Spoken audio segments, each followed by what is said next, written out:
Hey everyone, it's Zach back with a new mortgage video. Hope you're all having a happy Friday. If this is your first time watching one of my videos, welcome to my channel where I'll try to demystify all things mortgage related. If you find this content helpful, like and subscribe.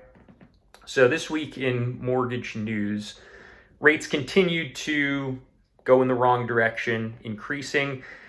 There was no major economic news that really explains why this happened, but several smaller reports came out. There was a couple conflicting manufacturing surveys, which I would say kind of cancel each other out. The initial jobless claims report came in right as expected.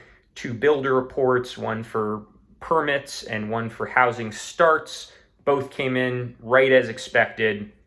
The big thing that I think affected mortgage rates was retail sales came in a lot hotter than expected. Month over month, retail sales increased 0.7% versus an expectation of 0.4%.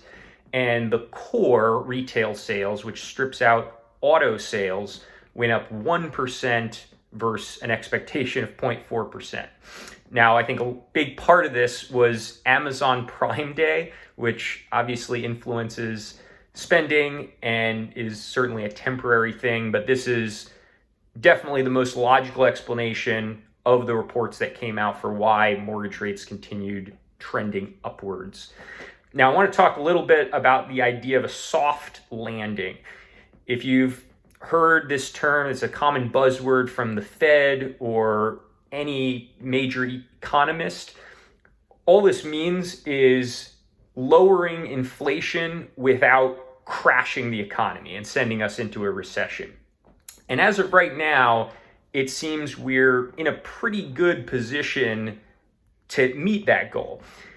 Obviously, the inflation has come down. It's still not where we want it to be, certainly, but coming down from 9% to 4 or 3%, depending on the type of inflation, is a pretty significant drop. And as you can see from the retail sales, the economy is still doing well. Certainly, we are not appearing to be in a recession right now. So the question for the Fed is, what is the best future course of actions to ensure we stay on this track? And whether a rate hike is in that future. As of right now, there's almost no chance that we're going to see a rate hike in September. Certainly a big move in the market or some significant economic event could change that, but as of right now, the CME group has around high 80 to 90% likelihood of a rate pause, but November is pretty up in the air. We could see a rate hike or a pause depending on how things go. Now, this week, again, not a lot of real significant economic news or reports that I would expect to move the markets. The most significant thing that's going to be happening this week is the Jackson Hole Symposium, which is from Thursday to Saturday. And this is a yearly meeting with a lot of the big wigs in the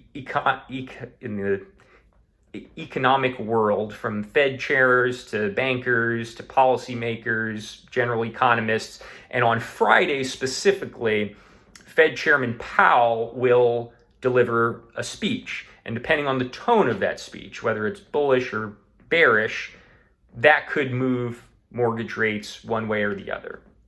So, as always, if you have any questions, shoot a comment below, or you can call or text me on my cell phone. But thanks for tuning in to this one, and I'll see you next time.